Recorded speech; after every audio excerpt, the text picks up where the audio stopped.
Bonjour à tous, merci d'avoir répondu à notre invitation.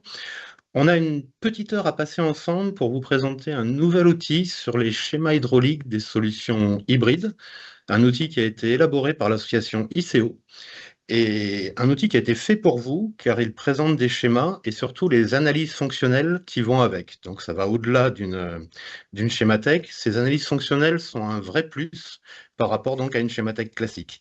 En effet, nous pensons que ces analyses fonctionnelles deviennent aujourd'hui complètement indispensables dans les installations qui sont conçues aujourd'hui. Pour m'accompagner dans ce webinaire, nous allons être entourés que de membres d'ICO. Alain Baudin, le patron du bureau d'études IE Conseil, moi-même, donc Olivier Brogy, chez GRDF, équipe CEGIBAT, Jean-Pascal Roche, bureau d'études ADRE et président de l'association ICO, Hervé Sébastia, spécialiste en solutions thermiques collectives chez Atlantic Systems, et Stéphane Taverny de chez Sauter. Vous avez la possibilité de poser des questions dans le chat de ce webinaire. Nous allons répondre en live à certaines des questions et nous prendrons quelques questions à la fin. Nous engageons à répondre à l'intégralité des questions dans une FAQ qui sera sur la page de replay en fait, du webinaire et qui sera hébergée et chez ICO et chez CEGIBAT. Nous allons dans un premier temps vous présenter l'association ICO, je suis persuadé que tout le monde ne connaît pas, puis vous expliquer pourquoi nous croyons dans les solutions hybrides et en quoi elles sont pertinentes, vous présenter la genèse de cet outil qu'on vous propose. Ensuite, pour que tout le monde parle la même langue, nous allons revenir sur certaines notions comme l'hybridation partielle, l'hybridation monocircuit, l'hybridation totale, avant de vous présenter le fameux outil. Et c'est à partir de cet outil qu'on rentrera dans le détail de quelques schémas hydrauliques, donc en vous présentant hydrauliquement le schéma, ça c'est Hervé Sébastia qui va s'en occuper, et de la partie régulation par Stéphane Taverny. Et nous prendrons donc à la fin quelques questions avant une conclusion de Jean-Pascal. Merci beaucoup, Olivier. Tout d'abord, avant de vous présenter l'association ICO, je tiens vraiment à remercier CEGIBAT et sa directrice Sophie Valenti pour son investissement à tout point de vue sur ce projet ICO sur l'hybridation. Alors ICO, donc c'est une association nationale qui comporte environ 130 membres, qui est organisée en 4 collèges, un collège bureau d'études, un collège industriel et fournisseur d'énergie, un collège installation et services et un collège organismes et médias. Donc association qui est assez représentative de notre filière. Les objectifs d'ICO sont de promouvoir la performance énergétique et environnementale, beaucoup par des échanges qui se font en interne via au moins 2 rendez-vous annuels. On a un prochain rendez-vous dès la semaine prochaine organisé en workshop sur lequel on va parler de plein de choses et des échanges externes qui se traduisent soit par des conférences destinées à toute la filière qu'on organise un peu partout en France, soit par des formations. Et je reviendrai sur les formations un peu plus loin. Lors de ces échanges, on parle évidemment technique et CVC, mais pas que. On parle aussi enveloppe et matériaux. Un des thèmes, par exemple, du workshop qu'on va faire la semaine prochaine à Avignon, ça va être sur le réemploi, les matériaux de réemploi. Donc voilà, on dépasse largement le CVC. Vous pouvez nous retrouver sur Internet ou sur LinkedIn. Retenez bien l'adresse du site Internet, donc association-ico.fr. Ça vous permettra d'accéder notamment à l'outil qu'on va vous présenter tout à l'heure. Les actions d'ICO peuvent se concrétiser par des travaux, des rédactions de guides, pardon. Soit, tu peux passer à la diapo suivante, soit seul. Petit problème technique.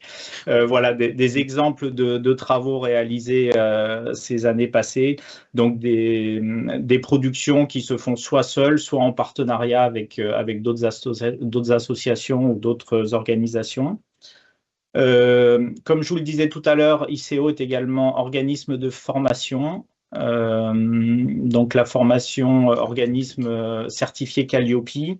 Le point fort des formations d'ICO, c'est que ce sont des formations dispensées par des professionnels de la filière à destination de cette filière, et donc des formations qui peuvent être adaptées ou qui sont adaptables à toutes vos demandes. Donc, vous voyez quelques exemples de notre catalogue actuel.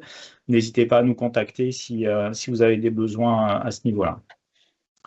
ICO, c'est également, au même titre que l'outil qu'on va vous proposer tout à l'heure, le fondateur de l'outil Enerprix, qui est un outil sur la prévision des prix énergétiques. Donc, vous pouvez également y accéder via notre site ICO.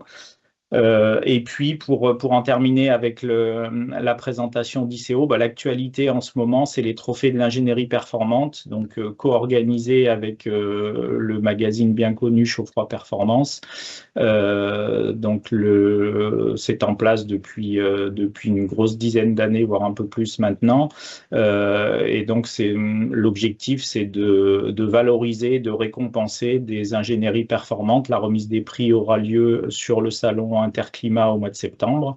Et donc, vous êtes encore à temps, si vous avez des choses intéressantes à proposer, de constituer un dossier et de nous le présenter.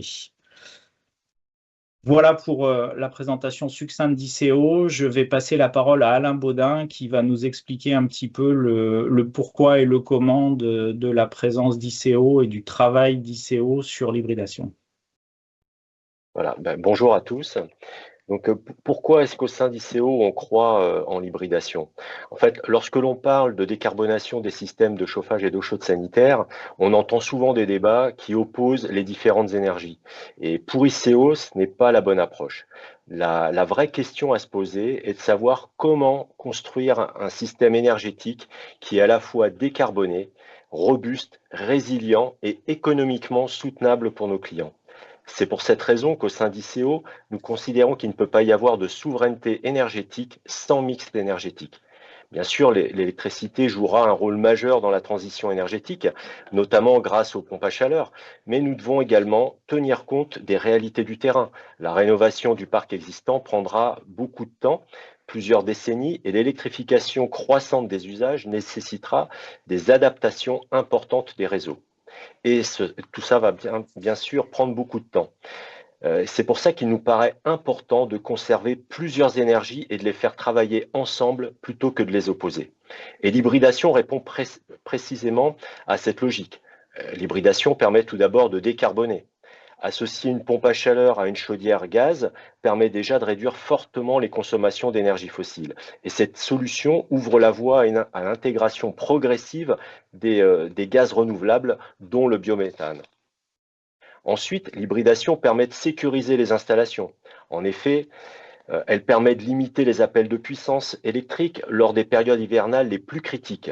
Les systèmes hybrides contribuent à la résilience globale des systèmes énergétiques. Ils assurent également une meilleure continuité de service pour les usages, tout en offrant la possibilité de mobiliser l'énergie la plus pertinente selon les conditions du moment. Enfin, l'hybridation permet d'optimiser. Chaque bâtiment possède ses propres contraintes techniques, économiques et patrimoniales. L'hybridation donne aux bureaux d'études davantage de souplesse pour adapter les solutions aux réalités du terrain, tout en maîtrisant les investissements. Pour toutes ces raisons, au sein d'ICO, nous considérons que l'hybridation n'est pas un compromis temporaire. C'est la raison pour laquelle nous estimons que les évolutions réglementaires doivent préserver la diversité des solutions techniques bas carbone. L'objectif n'est pas d'exclure certaines technologies par principe, mais d'évaluer la performance réelle des systèmes dans leur ensemble et de laisser au bureau d'études la possibilité de retenir la solution la plus adaptée au projet. Donc, pour toutes ces raisons, au sein d'ICO, on a décidé de se réunir, de créer des groupes de travail pour travailler sur ces sujets de l'hybridation. En effet, l'hybridation, c'est beaucoup plus complexe que des systèmes mono-énergie. Donc, il faut avoir des schémas qui soient pertinents, qui fonctionnent, et surtout avoir des analyses fonctionnelles qui sont liées à ces schémas. Donc, on a créé ce groupe de travail avec des membres d'ICO et en collaboration avec CGIBAT. Donc, au niveau de ces groupes de travail, on avait des bureaux d'études, bien sûr, IE Conseil et moi-même en faisions partie.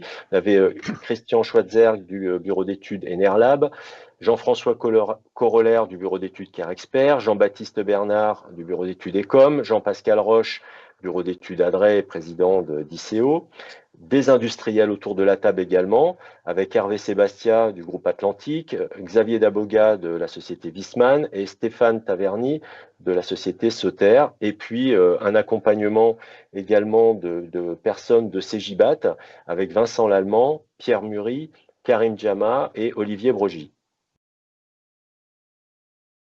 Et donc Merci Alain. Ouais.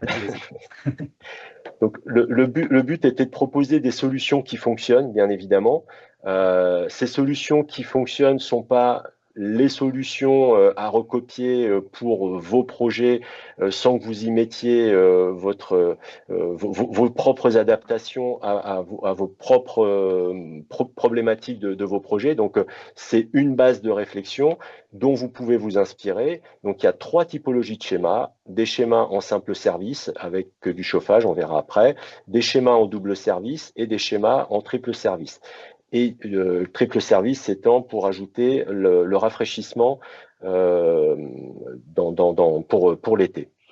Et bien évidemment, comme je disais tout à l'heure, le cœur du réacteur, c'est les analyses fonctionnelles. Un schéma en lui tout seul ne veut pas dire grand-chose. Il faut savoir comment a été imaginé le fonctionnement de l'installation par rapport à ce schéma-là. Et c'est pourquoi l'outil qu'on va vous proposer accompagne, une analyse fonctionnelle accompagne systématiquement un schéma de principe.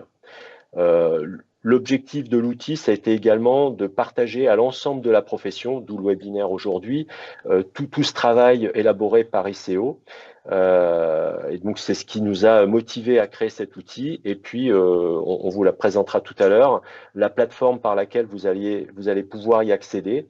Et sachant que cette plateforme sera accessible à la fois depuis le site internet d'ICO, mais également le site internet de CGIBAT.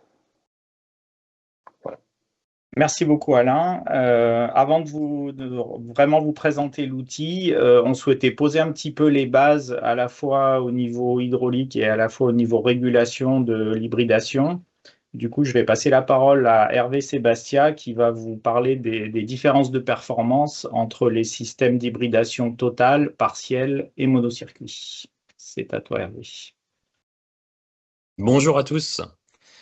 Donc, pour ma part, je vais vous expliquer et vous rappeler un petit peu les différents types d'hybridation qu'on peut rencontrer sur le terrain, c'est-à-dire selon la position de la PAC par rapport à la chaudière vis-à-vis des circuits. Et bien sûr, donc le principe, c'est de préchauffer les retours avec la pompe à chaleur avant de faire l'appoint avec la chaudière.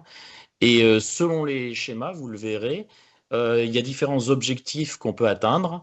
On ne va pas prioriser les solutions de la même façon selon si on vise une baisse du coût énergétique ou la décarbonation. Et on va voir ça dans un instant. Voilà, on va commencer par l'hybridation totale. Donc, comme vous le voyez sur le schéma, alors ici, on a pris comme exemple 2 circuits régulés radiateurs et un circuit à température constante, tel qu'une CTA, mais ça peut être une sous-station à distance. Ça peut être éventuellement aussi une eau chaude sanitaire qui a des relances intempestives et qui demanderait une température constante au niveau des générateurs. Donc là, le principe, si on a un circuit à température constante, on va évidemment alimenter toute l'année à température constante ce circuit. Par exemple, une CTA 70-50. Donc, on va alimenter à 70 cette CTA. Son retour, comment il va évoluer au fil de la saison de chauffe? Eh ben, sa température retour va se rapprocher de sa température départ au fil de la saison de chauffe, quand on a de moins en moins de déperdition. Qu'est-ce qui va se passer donc au niveau des circuits régulés? Eh bien, si les 23 voies sont alimentées toute l'année à 70 et que les circuits régulés demandent une température de consigne de plus en plus basse sur leur départ, évidemment, le seul moyen de satisfaire le besoin, c'est de recycler une partie du retour des circuits régulés. Et au fur et à mesure que la température de consigne diminue sur les circuits régulés, eh bien, on va recycler de plus en plus de retours, jusqu'à recycler pratiquement la totalité en fin de saison de chauffe. Quand on part à 20, on revient à 20 pour satisfaire la température ambiante à 20 degrés à peu près. Ce qui veut dire que dans ce cas de figure, sur ce schéma hybridation totale, on va revenir, comme vous l'avez compris, avec un débit assez constant au niveau de la CTA et de plus en plus chaud, et avec des débits des circuits régulés eh bien, qui diminuent et qui tendent vers zéro finalement. Donc on va avoir en fin de saison de chauffe, le dernier jour de saison de chauffe, si vous voulez, une température de retour la plus élevée et un débit qui n'est que le débit de la CTA. Voilà. Donc, ceci, ce n'est pas une performance très optimisée pour les générateurs, que ce soit la PAC et la chaudière.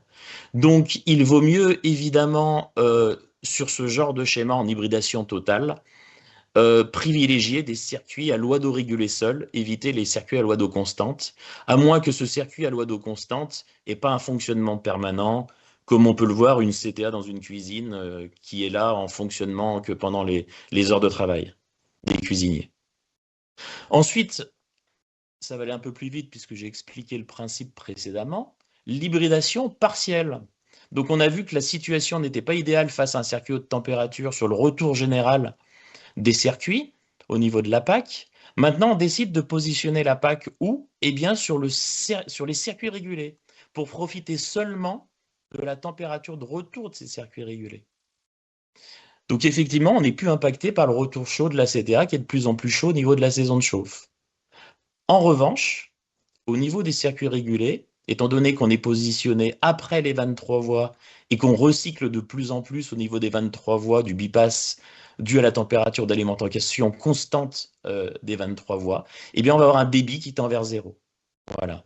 Donc ici, effectivement, ce ne sera pas la solution idéale si le circuit haute température constant est à un fonctionnement permanent. Mais on le verra dans l'exemple qui suit chiffré, les performances sont tout à fait satisfaisantes tout de même. Et pour finir, on a l'hybridation monocircuit. Donc l'hybridation monocircuit, vous voyez, la bouteille et la PAC, finalement, elle s'est déplacée. Et là, on se situe entre les émetteurs et le bypass de la 23 voies d'un seul circuit. Ce qui va permettre, non seulement par rapport au code précédent, d'avoir effectivement la température de retour de la loi d'eau régulée des circuits régulés, mais aussi du débit nominal de la pompe, et puis un débit qui tend vers zéro en fin de saison de chauffe. Donc là, évidemment, on verra la différence sur l'exemple qui suit, mais à contrario vis-à-vis du schéma précédent, si vous voulez hybrider davantage de circuits, tels que le deuxième circuit radiateur, il faudra rajouter une seconde PAC. Donc plutôt que de mettre une plus grosse PAC sur l'hybridation partielle, eh bien, on pourrait mettre des petites PAC adaptées à la puissance de chacun des circuits régulés. Et ce qu'il faut bien retenir, c'est que l'hybridation monocircuit n'est pas du tout impactée au niveau de la PAC par tous les autres circuits tels que la CTA ou le départ chaudière qui impose du 70-80 constant pour le circuit à température constante. C'est la performance seule de la loi d'eau du circuit régulé qui donnera la performance de la PAC. C'est l'intérêt de ce genre de circuit aussi. Alors, je vais vous donner un exemple un peu chiffré pour être un peu plus concret. Alors là, on est parti sur une température extérieure de -7, des déperditions de 100 kW pour ce bâtiment, et on représente les circuits chauffage par deux circuits, un circuit régulé radiateur de même puissance que le circuit constant CTA, hein, avec des régimes 50-30 pour le radiateur, 70-50 pour la CTA. Donc pour rappel, hein, la CTA, si c'est du 70-50 en fin de saison de chauffe, on va faire du 70-70 à peu près. Hein. Et on a décidé d'hybrider cette installation à environ 33%, puisque la puissance de la PAC à la température de base, elle est de 33 kW. Et au niveau de l'appoint, la chaudière, eh bien là, on a décidé d'assurer le besoin total pour les 100 kW en plaçant une chaudière de 117 kW. Donc avec le logiciel que vous pouvez retrouver chez différents constructeurs, utilisables à partir de leur site internet, on peut obtenir les résultats qu'on va afficher ci-après. Donc là, on retrouve nos 3 types d'hybridation, l'hybridation totale, partielle et monocircuit. Alors que se passe-t-il sur l'hybridation totale dans ce cas de figure, bien précis, avec une puissance équivalente de circuit? Eh bien effectivement, étant donné qu'on sur le retour général, la PAC se retrouve sur le retour général des circuits, c'est là où elle va fournir le plus d'énergie.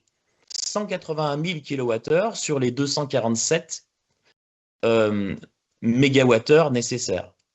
Donc le reste, effectivement, est fourni par la chaudière gaz, 65 mégawattheures. Ce qui représente un taux de couverture de la PAC sur le besoin total de chauffage de 73%. Mais avec un COP de 2,24, puisque comme on l'a dit, on revient de plus en plus chaud sur le retour de la PAC au fil de la saison de chauffe. Maintenant, passons à l'hybridation partielle. Alors l'hybridation partielle, comme je vous l'ai dit précédemment, le débit qui irrigue la PAC, il tend vers 0 au fil de la saison de chauffe. Donc on bénéficie évidemment des températures les plus froides, mais d'un débit qui tend vers 0. Ça se traduit par quoi? Alors par un très bon COP de 3,16, mais un taux de couverture assez faible, vous voyez, qui est passé à 16%. Et pour finir, le monocircuit, c'est le compromis un petit peu entre les deux, puisque vu qu'on a 50% sur le circuit régulier radiateur, eh bien vous voyez, la puissance est partagée en deux, autant d'appoints que d'énergie fournie par la PAC, ce qui représente effectivement les 50% de taux de couverture, et avec un COP plus important. Pourquoi? Comme je l'ai dit précédemment, puisque le débit ici, c'est le débit nominal de la pompe sur laquelle la PAC est raccordée. Ensuite, pour passer à une étape supplémentaire, puisque là on a des énergies fournies par la PAC, des COP, comment on va traduire ça au niveau énergétique, au niveau coût d'énergie? Eh bien, si on divise l'énergie fournie par la PAC par son COP, on obtient dans l'exemple hybridation totale à peu près 81 000 mégawattheures. 81 mégawattheures, pardon. Au niveau du gaz, si on prend un rendement gaz condensation de 98%, ce qui est vraiment très faible, on commence à 97%, pour rappel, pour monter jusqu'à 110, 111% théorique sur une chaudière gaz, eh bien là, on obtient 64 000. Et tout ceci, quand on met un coût d'électricité, par exemple, c'est un peu difficile en ce moment de figer les coûts, mais un coût d'électricité à 200 € du mégawattheure ou 100 € du mégawattheure gaz, vous pouvez mettre les chiffres que vous voulez pour refaire l'exercice si vous le souhaitez, eh bien, on obtient un coût énergétique sur cette solution totale d'à peu près 22 600 €. L'hybridation partielle, eh bien, on obtient un coût à peu près équivalent de 22 800. Et c'est la hybridation monocircuit qui s'en sort le mieux, puisqu'on utilise pas mal d'énergie fournie par la PAC avec un très bon COP. Et donc là, il y a une différence au niveau effectivement du coût énergétique, puisque là, on tombe à 19 000 €. Donc il y a une différence de, vous voyez, 23 à 25% à peu près par rapport au monocircuit. Donc sur le podium, qui va être affiché, eh bien ici, dans ce cas de figure, avec cet exemple, ces différentes puissances de circuit, c'est le monocircuit qui l'emporte par rapport au total et au partiel. Par contre, si l'objectif du maître d'ouvrage maintenant, c'est la décarbonation, vous voyez que l'objectif peut être, en tout cas le podium est différent, puisque la solution qui utilise le plus d'énergie au niveau de la pompe à chaleur, c'est bien l'hybridation totale, avec 180 000 kWh. Donc ici, effectivement, en tonnes équivalentes CO2, ça représente 21 tonnes, compte 31 en monocircuit et 47 en hybridation partielle. Donc tout ce qu'il faut retenir de tout cela, c'est que, évidemment, selon l'objectif du maître d'ouvrage, selon s'il veut baisser la facture énergétique, selon s'il veut décarboner, eh bien, il y a un podium qui est un petit peu différent entre les solutions, et selon, bien évidemment, la puissance des circuits qu'on vient hybrider aussi, par rapport à la puissance totale de l'installation. Voilà pour donner un exemple bien concret Et c'est un exercice à rééditer, évidemment, en fonction de vos schémas de principe et de vos cas de figure que vous pouvez rencontrer. Merci beaucoup Hervé. On a fait un choix très fort sur notre schémathèque. Là, on a eu pas mal de discussions au sein du groupe de travail. Et donc, tous les schémas qu'on vous propose dans cette schémathèque sont faits avec des ballons 3 piquages. Est-ce que tu peux nous expliquer, Hervé, le pourquoi de ce choix? Oui. Alors, sur votre gauche, vous voyez un ballon 4 piquages, c'est-à-dire qu'il y a un départ-retour primaire, un départ-retour secondaire. V7T7, vous verrez, ça c'est... Alors, la PAC est située évidemment en amont du ballon, donc sur la gauche. Et en V7T7 arrive la pointe chaudière éventuellement, hein. Et sur la droite, c'est le départ-retour des circuits. Donc ici, ce qui se passe sur un ballon tampon 4 piquages, comme vous pouvez le lire dans les guidrages, hein, qui ont été édités il y a quelques années, on a une perte de température entre la température d'alimentation primaire qui vient de la PAC et la température secondaire en T1, de quelques degrés, de 1 ou 2 degrés. Alors, ceci, effectivement, ça a beaucoup moins d'impact en chaud, puisqu'un delta T de 20 degrés, si on perd 1 degré, ben, il va falloir fonctionner la PAC avec 1 degré de plus pour compenser éventuellement, si on veut satisfaire la totalité des besoins, et si la situation le permet vis-à-vis de sa puissance. C'est pour cette raison qu'il y a aussi la solution ballon 3 piquages, entre guillemets. Et là, vous voyez la différence, c'est qu'au lieu de partir avec un départ sur le secondaire, on part du primaire pour ne pas perdre du tout de température au niveau de la sortie PAC. On vient directement alimenter les circuits avec la température départ PAC. Donc ça élimine cette perte de 1 ou 2 degrés. Alors en chauffage, effectivement, ça a moins d'impact, mais n'oubliez pas qu'en froid, en rafraîchissement, quand on a un delta T non pas de 20 comme en chaud, mais en 5, de 5K, eh bien là, ça a beaucoup plus d'impact sur la performance, puisque la PAC, elle devra abaisser sa température de 1 ou 2K sur les 5K. Donc ça aura beaucoup plus d'impact d'un point de vue énergétique. Ok. Merci Hervé. Donc ça ne veut pas dire que les schémas qu'on vous propose ne fonctionnent pas avec des ballons 4 piquages. Ils fonctionneront avec des ballons 4 piquages, mais vous avez compris qu'on sera beaucoup plus performant avec des ballons 3 piquages. Un petit mot sur la régulation. Donc je vais passer la parole à Stéphane Taverny. Voilà, l'hybridation, c'est des schémas, mais c'est aussi une bonne régulation. Et si la régulation ne fonctionne pas correctement, on ne saura pas faire fonctionner une PAC et une chaudière en même temps. Stéphane, c'est à toi. Bonjour à tous. Donc effectivement, la régulation est considérée comme le troisième élément indispensable pour le bon fonctionnement des schémas et des systèmes d'hybridation. Elle joue en quelque sorte le rôle du chef d'orchestre et permet d'optimiser le fonctionnement de tous les éléments du schéma, tout en garantissant une priorité pour le fonctionnement de la ou des pompes à chaleur. Donc pour cela, il va falloir pouvoir piloter la consigne de chaque élément, donc la pompe à chaleur d'un côté et la chaudière de l'autre, afin qu'elle soit uniquement utilisée en appoint de la pompe à chaleur. Toujours dans le même objectif de performance, nous avons apporté une attention particulière sur les positionnements des sondes de température, notamment pour tout ce qui est ballon et eau chaude sanitaire. Et enfin, nous avons favorisé le montage en mélange des vannes 3 voies afin d'obtenir une régulation plus stable et plus précise. Donc, nous verrons sur tous les schémas les différentes boucles qui seront utilisées. Merci Stéphane. Alors maintenant qu'on a vraiment posé les bases de l'hybridation, c'était peut-être un petit peu long mais important. On va vraiment rentrer dans ce qui nous intéresse et ce qui nous préoccupe aujourd'hui, c'est-à-dire la présentation de l'outil. Donc Olivier va reprendre la main et va rentrer directement via le site ICO sur l'outil. Alors, pour accéder à l'outil, c'est tout simple. Dans votre navigateur préféré, vous tapez Association ICO. Le premier lien qui apparaît, c'est le bon, c'est le site de l'association. Une fois sur le site de l'association, vous avez deux possibilités. Une rubrique actualité qui va développer, qui présentera l'outil, ou sinon vous allez dans les travaux. Ça recense une grosse partie des travaux qu'a fait ICO, et c'est GT Hybridation qu'il faut cliquer pour aboutir dans le bon schéma pour une hybridation, présentation de la schémathèque, présentation des généralités, c'est-à-dire ce qu'on vous a expliqué, ce qu'Hervé vous a expliqué tout à l'heure, chauffage, hybridation partielle, hybridation totale, hybridation simple service, etc. Et derrière, on rentre dans la schémathèque via soit la schémathèque complète, soit le guide qui vient une série de questions.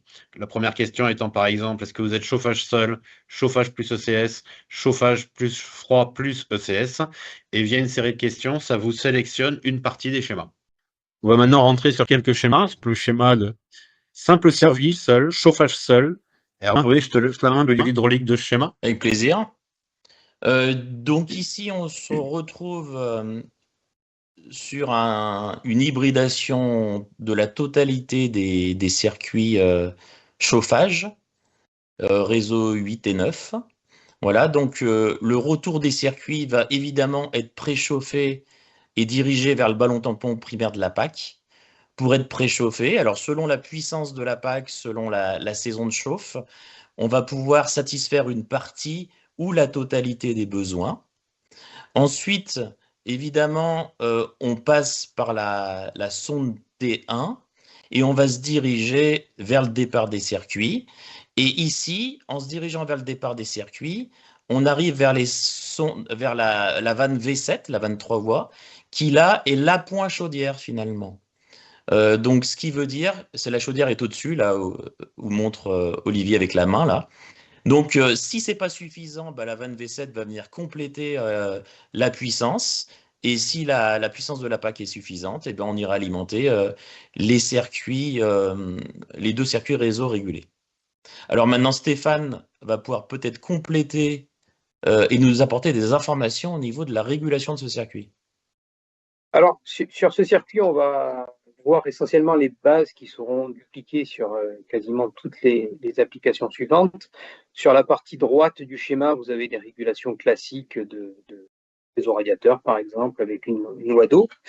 Et donc, la pompe à chaleur, la consigne de la pompe à chaleur sera réglée sur une température T1 qui sera toujours, et quel que soit le cas de figure en chaud, toujours supérieure de quelques degrés, environ 2 degrés, au circuit le plus demandeur en température, que ce soit T7, T8 ou V8. Cette température T1 qui doit être supérieure est indispensable afin que la PAC ait une priorité par rapport au fonctionnement des chaudières. Donc la consigne T1 est fixée et si elle n'est pas atteinte en puissance ou en température, l'injection de la chaleur produite par les chaudières se fera sur la vanne V7 en calant la température T7 sur le circuit le plus demandeur. Alors on a ces deux petits frères avec DS1 bis et DS inter, c'est le même schéma, sauf que ici c'est DS1 bis, SS1 pardon, SS1, oui, merci. Simple service. C'est une chaudière simple service ici avec une contrainte de débit. Et SS Inter, c'est le même système, mais avec une chaudière non condensation, donc qui présente une contrainte de débit et une contrainte de température qui sont prises en compte dans le schéma. Cette notion de bis et terre, on la reproduit sur le schéma DS1. On a donc DS1 bis et DS inter qui existent aussi. On ne l'a pas reconduite pour ne pas multiplier le nombre de schémas entre DS2, DS3, etc. Mais bien évidemment, DS2, DS3, DS4 et tout le monde sont faisables en version DS4 bis, DS4 terre, suivant la nature de la chaudière qui est en place dans le site que vous voulez rénover. On va passer sur un schéma double service. Donc par exemple le DS4. Hervé, je te laisse la main pour le commenter. Ouais, donc je vais zoomer. En haut, il y a la chaudière. Parce qu'à partir du moment où je zoome, on ne la voit plus. Voilà, donc elle est juste au-dessus, effectivement. Donc ici, alors on est sur du double service. Donc ça veut dire chauffage ECS. Donc il y aura une phase hivernale et une phase estivale qu'on va détailler au niveau de la régulation et du schéma hydraulique. Durant la phase hivernale, donc on a le même principe que précédemment avec le schéma simple service chauffage seul, où on vient donc avec les réseaux 8 et 9, les préchauffer par la PAC. Et ensuite, venir compléter, si la puissance n'est pas nécessaire, par la pointe chaudière au niveau de V7. Voilà. Au niveau eau chaude sanitaire. Alors, au niveau eau chaude sanitaire, là, on se trouve sur une solution antilégionnelle. C'est-à-dire qu'on a un échangeur à plaques instantané, mais avec un stockage primaire au niveau des sondes T5 et T6, qui nous permet de diminuer la puissance d'appel du générateur. À ce niveau-là, évidemment, comment ça fonctionne au niveau eau chaude sanitaire? Eh bien, le retour primaire de l'eau chaude sanitaire va pouvoir se diriger vers la PAC si la température est inférieure à celle de la PAC. Puisqu'ici, la PAC, ce qu'il faut bien retenir, c'est qu'elle suit la loi d'eau la plus forte, parmi les 2 circuits régulés radiateurs. Donc au fil de la saison, sa température va diminuer, ce qui veut dire que la température de retour de l'eau chaude sanitaire, eh bien, il va falloir qu'elle soit de plus en plus basse pour se diriger vers la PAC. Et c'est souvent le cas lorsqu'il y a les débits de pointe ECS au matin et au soir, avec une eau froide, évidemment, à 5 ou 10 degrés, voire 15 degrés, qui permet d'avoir un retour primaire en T4 assez faible. Maintenant, Stéphane, est-ce que tu peux nous détailler la partie régulation avant que, ou à moins que je parle peut-être de la partie estivale tout de suite, tu pourras comme ça terminer sur la partie régulation totalement. Donc en partie estivale, évidemment, les circuits chauffage sont arrêtés et dans ce cas de figure, la PAC, elle ne suit plus la loi d'eau des circuits radiateurs, des circuits régulés, mais on va afficher sa consigne qui correspond à la température primaire de l'échangeur à plaques. Donc si l'échangeur à plaques ECS a été dimensionné avec du 70-40 par exemple, on va mettre une PAC à la température de 70 pour que finalement, eh bien, tout l'été, on puisse revenir avec les retours primaires, récupérer dans le ballon d'énergie de la PAC tout le volume nécessaire pour l'amener ensuite au niveau de T6. Donc on passe par V4 et on remonte ensuite par le tube qui nous permet de remonter au niveau du ballon primaire. Voilà. Si tu veux bien compléter, Stéphane, nous apporter ton expertise au niveau régulation. Alors, sur la partie régulation, toute la partie du schéma et du bas, vous retrouvez exactement le même fonctionnement que sur les schémas SS1, donc on ne va pas y revenir. On va surtout parler de la partie eau chaude sanitaire sur laquelle il y a un fonctionnement différent. Donc, la partie ballon tampon primaire est pilotée par les vannes T5 et T6. Globalement, lorsque le besoin en eau chaude sanitaire est déclenché par la sonde T5, on vient charger le ballon jusqu'à ce que la consigne T5, mais également T6 en bas du ballon soit satisfaite. Ceci permet d'avoir la garantie que l'ensemble du ballon primaire est bien chargé. Et ensuite, en termes d'automatisme, on va travailler sur les vannes V3, V4. Alors, ces vannes, on les a représentées en 22 voies, mais elles auraient pu très bien fonctionner également en 23 voies. Comment celle-ci fonctionne? Donc, on a une comparaison qui se fait entre la sonde T4, qui est sur le retour échangeur à bloc, et la sonde T1. Si la sonde T1, donc production, est supérieure à la sonde T4, on vient ouvrir la vanne V4 et fermer la vanne V3, ce qui permet de récupérer les calories sur la pompe à chaleur. Et inversement, lorsque la température T4 devient supérieure ou égale à la température T1, à ce moment-là, on ferme la vanne V4 et on bypasse la pompe à chaleur pour ne pas venir refroidir avec l'eau issue de la pompe à chaleur.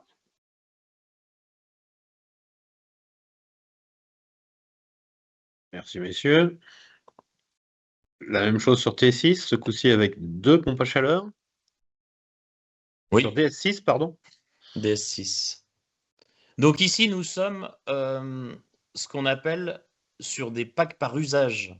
C'est-à-dire que vous voyez sur le schéma, ici, vous avez une PAC P1 dédiée au chauffage, au préchauffage des réseaux radiateurs, par exemple, et une PAC P2 dédiée à l'eau chaude sanitaire, à la production, au préchauffage de l'eau chaude sanitaire. Donc, dans ce cas de figure, vous avez tout de même un appoint commun hein, qui est au-dessus, qui est la chaudière, et qui va venir et permet de faire l'appoint aussi bien au niveau de la PAC P1 que de la PAC P2 pour l'eau chaude sanitaire. Donc, c'est à peu près le même schéma au niveau de la PAC P1 que ce qu'on a vu précédemment avec les deux circuits T8 et T9. Au niveau de l'eau chaude sanitaire, la PAC P2, elle, va permettre, quel que soit le type de production ECS, hein, que ce soit du ballon serpentin, de l'échangeur à plaques avec ballon ECS ou avec stockage primaire antilégionnel, eh bien, on va récupérer effectivement le retour primaire pour le préchauffer, puisque là, la PAC P2, elle ne suivra pas comme la PAC P1 la loi d'eau des circuits, évidemment, mais là, elle sera à la température primaire de la production d'eau chaude pour fournir un maximum d'énergie. Et donc, la partie estivale, eh bien, Stéphane le précisera, mais évidemment, seule la PAC P2 fonctionnera, puisqu'on n'est qu'en phase de production d'eau chaude sanitaire. Par contre, ça permet à la PAC P1 d'avoir des COP très intéressants, puisqu'on suit toute l'année et toute la saison de chauffe les lois d'eau des circuits régulés. Effectivement, en termes de régulation, on est sur un fonctionnement avec une P1, une pompe à chaleur P1 qui est réglée sur une consigne T1 calée sur les circuits régulés. Quant à la pompe à chaleur dédiée à l'eau chaude sanitaire, il faudra caler une température de consigne T2 qui satisfasse aux besoins de la production eau chaude sanitaire, donc deux consignes différentes pour deux pompes à chaleur différentes.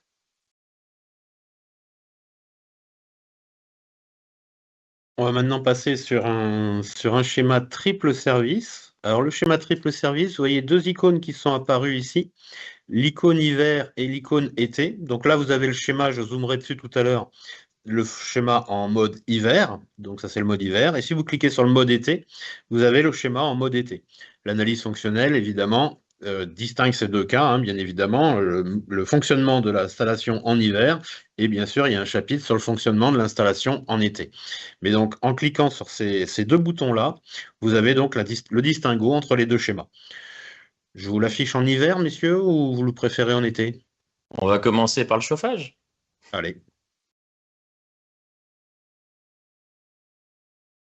Donc ici, nous voyons ce schéma, alors où effectivement, on est sur une hybridation, vous l'avez vu ici, non plus totale, il y a un circuit, mais on est en monocircuit. C'est-à-dire qu'on se retrouve, la PAC se retrouve entre les émetteurs et le bypass de la 23 voies V8. Ce qui veut dire qu'elle va bénéficier, la PAC, de la température de retour de la loi d'eau de ses émetteurs. Donc de plus en plus basse au fil de la saison de chauffe, avec l'avantage, comme on l'a précisé précédemment, d'avoir le débit nominal de ce circuit qui irrigue la PAC. Donc on aura des performances très intéressantes. Donc ici, on est donc en monocircuit.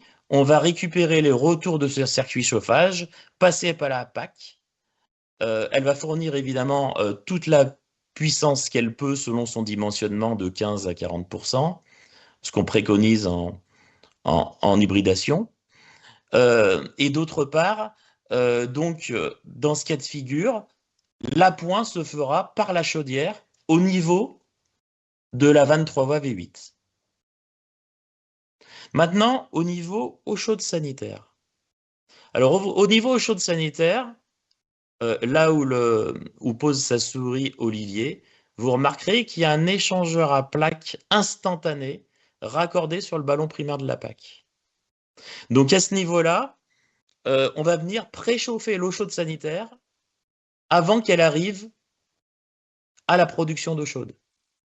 Donc c'est un préchauffage comme on le faisait auparavant en solaire par exemple. Là, on a un préchauffage instantané.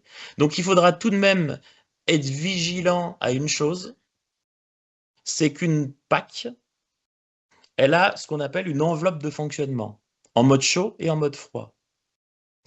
En mode chaud, elle a une température évidemment minimum à respecter aussi. On ne peut pas descendre de trop bas. Ça se situe généralement, selon les constructeurs de PAC, aux alentours de 20-25 degrés. Donc vous imaginez qu'avec de l'eau froide instantanée qui arrive entre 5, 10, 15 degrés, vous pouvez avoir une retour primaire assez bas qui peut faire dégringoler un petit peu la température effectivement du ballon tampon et mettre en défaut la PAC si elle est trop basse. C'est pour cette raison qu'il faudra prévoir tout de même sur ce schéma une régulation avec T1 bis qui permettra de stopper éventuellement le préchauffage de l'eau froide si la température venait à devenir trop basse. Mais là, on est face à un échange donc instantané. Donc ça va dépendre effectivement du débit qui va passer d'eau chaude sanitaire et surtout du dimensionnement de l'échangeur à plaques instantané, qui n'est généralement pas dimensionné sur le débit de pointe ECS, qui n'a lieu que 2 fois par jour et qui serait évidemment très surdimensionné et assez coûteux. Stéphane? Donc, effectivement, pour compléter ce que dit Hervé sur ce fonctionnement, donc on autorisera le fonctionnement des pompes de charge de l'échangeur de préchauffage ECS lorsqu'il y aura du soutirage et on protégera la pompe à chaleur sur une température T1 bis de retour trop basse où on viendra interdire le fonctionnement des pompes de l'échangeur dans ce cas de figure. Sur ce schéma, on a également rajouté une vanne V10 et T10 qui permet qui fonctionne sur le chaud en cas de température de consigne de pompe à chaleur calée sur l'eau chaude sanitaire. Donc, ça viendra faire une régulation pour le circuit radiateur, mais qui aura également une utilité sur le mode de fonctionnement froid de la pompe à chaleur. Donc, peut-être qu'on peut passer directement au froid, Olivier. Alors, en mode froid, comment ça se passe? Effectivement, la pompe à chaleur doit être dimensionnée pour satisfaire le circuit froid, le réseau 8, en totalité. Donc, du coup, on est bien branché toujours en monocircuit. Donc, la vanne V8 sera fermée, évidemment, puisqu'il n'y aura plus d'apport de calories de la chaudière. On est en phase froid, ou rafraîchissement, plus précisément. Et d'autre part, au niveau du préchauffage de l'eau chaude sanitaire, on va venir couper l'alimentation primaire, évidemment, parce que le but, c'est de préchauffer l'eau chaude, c'est pas de la refroidir. Donc là, l'eau chaude sanitaire, en mode estival, ne sera assurée que par la chaudière et qui amènera les calories nécessaires dans le ballon primaire ECS au niveau des sondes T5, T6 pour fournir à l'échangeur instantané le besoin nécessaire, les calories nécessaires. Stéphane, tu veux ajouter quelque chose? En termes de régulation, bien évidemment, il y aura des automatismes de sécurité pour interdire le fonctionnement des pompes ainsi que garantir la fermeture de la vanne V8. Et en termes de régulation, la vanne V10 se permettra de faire remonter, par exemple, les régimes de température pour le réseau 8 si on est en dehors des plages de fonctionnement de la pompe à chaleur, pour par exemple monter sur une température de départ à 22 degrés, mais aussi sur des cas, par exemple, de plancher rafraîchissant, éviter des phénomènes de condensation en remontant les températures de départ. Oui, parce qu'effectivement, Stéphane, j'ai peut-être oublié de le préciser, la pompe à chaleur en mode été, donc en mode rafraîchissement, elle a aussi une température limite niveau haute température, c'est-à-dire qu'on peut atteindre peut-être les 18-20 degrés. Et sur du plancher chauffant, si on a besoin de 22, effectivement, la vanne V10 en recirculation va permettre de réchauffer ce départ PAC pour la réchauffer de 18 à 22 et éviter par exemple le phénomène de condensation sur du plancher chauffant.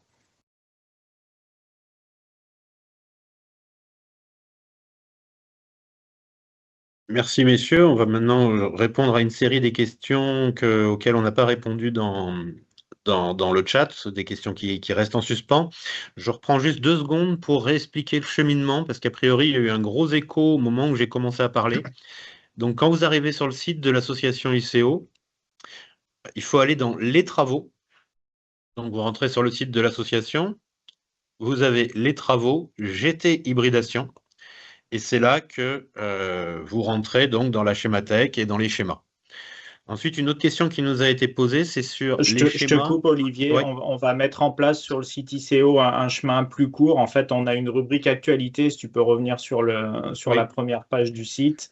Et on va Rubrique mettre en place actualité. dans les jours qui arrivent là, un Ici. lien directement sur cette page d'actualité. Voilà, ici à la place du lien LinkedIn. Et autre question, on nous a posé la question, est-ce qu'on peut aussi avoir les schémas en PDF? Oui, ça c'est le bouton télécharger.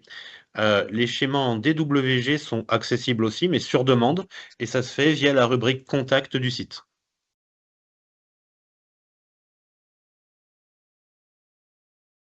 Pour les autres questions, on nous a posé la question, comment gérez-vous le minimum technique de la chaudière gaz sur SS1? Alors, je ne sais pas si c'est la question exactement, mais on l'a vu tout à l'heure, on avait 3 typologies de schémas. Un schéma où la chaudière est raccordée directement sur les circuits chauffage et pompe à chaleur, un schéma où il y avait une bouteille qui s'interposait et un schéma avec une pompe pour la réhausse de température si on n'était pas face à une chaudière à condensation.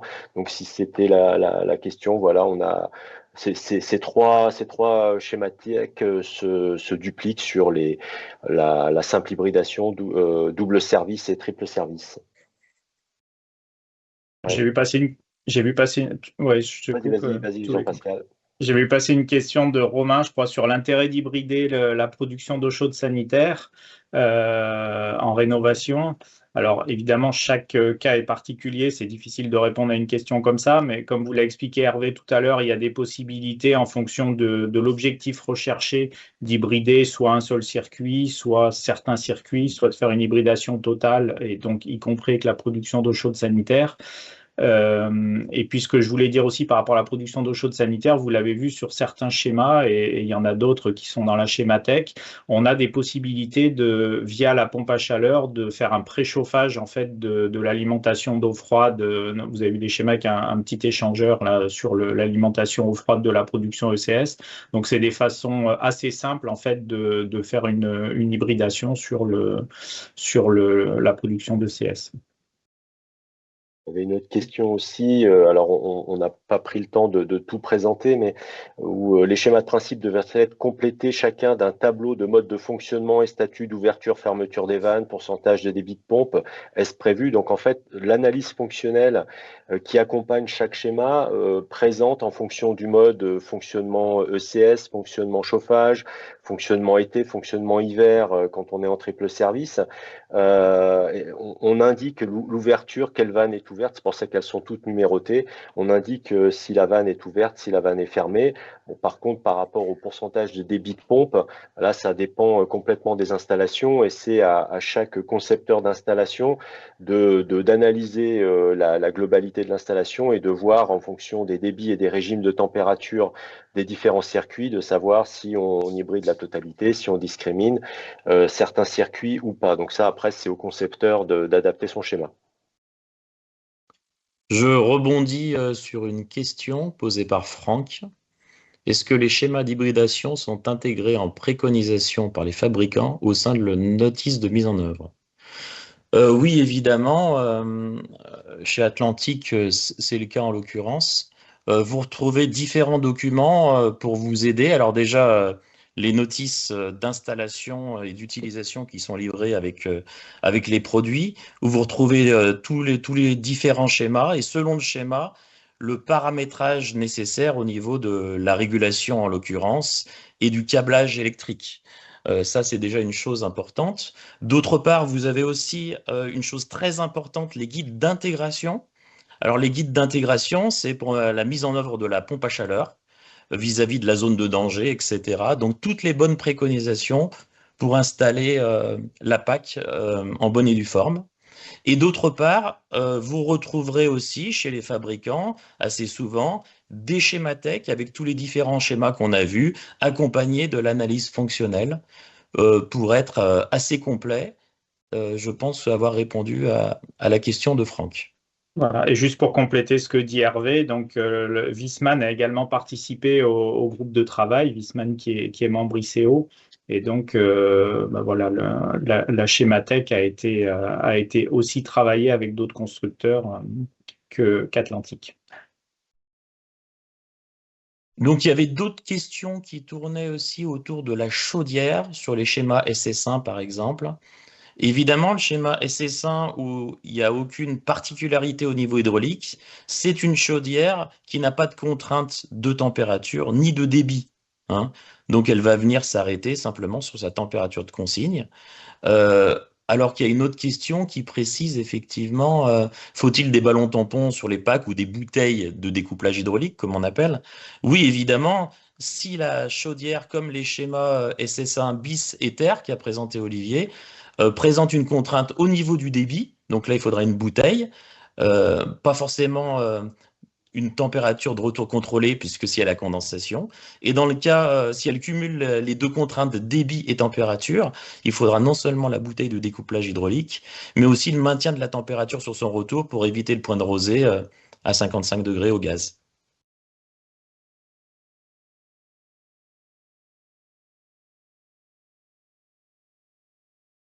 Ok. Pascal, peut-être un mot de conclusion. Il y a peut-être encore une question. Est-ce qu'en présence d'un circuit CTA, on prend les schémas DS, double service? Oui, c'est possible. Il y a de l'hybridation des schémas avec hybridation monocircuit dans la schémathèque de tous les schémas double service. Ouais, ce qu'il faut dire d'une manière générale, et on peut peut-être conclure là-dessus, c'est qu'on a fait le choix de ces quelques schémas, j'allais dire, au niveau de la schémathèque. Il y a moyen, évidemment, de travailler sur d'autres schémas. On peut les dupliquer à partir de ces schémas-là. Il y a possibilité de prendre un bout de schéma de double service pour faire du simple service. Enfin, voilà, après, c'est une base de travail.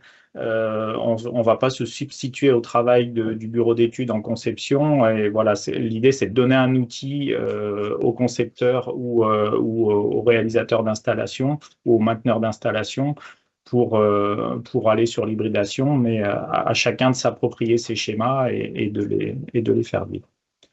Justement, il y avait une question aussi sur les MTA qu'on n'a pas représenté finalement, Jean-Pascal.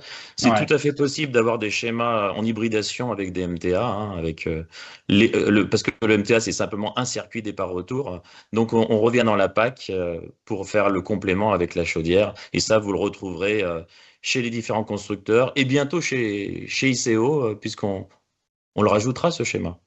Ouais. Eh ben, tout à fait. Ce qu'on peut dire, c'est qu'effectivement, la schémathèque est en ligne depuis hier, donc c'est vraiment tout frais. Donc, on vous incite vraiment à l'utiliser et à nous faire des retours si vous le souhaitez via la rubrique contact là, du site ICO. On tâchera de prendre en compte vos retours pour faire évoluer cette schémathèque, soit avec de nouveaux schémas, soit avec des modifications sur les schémas actuels.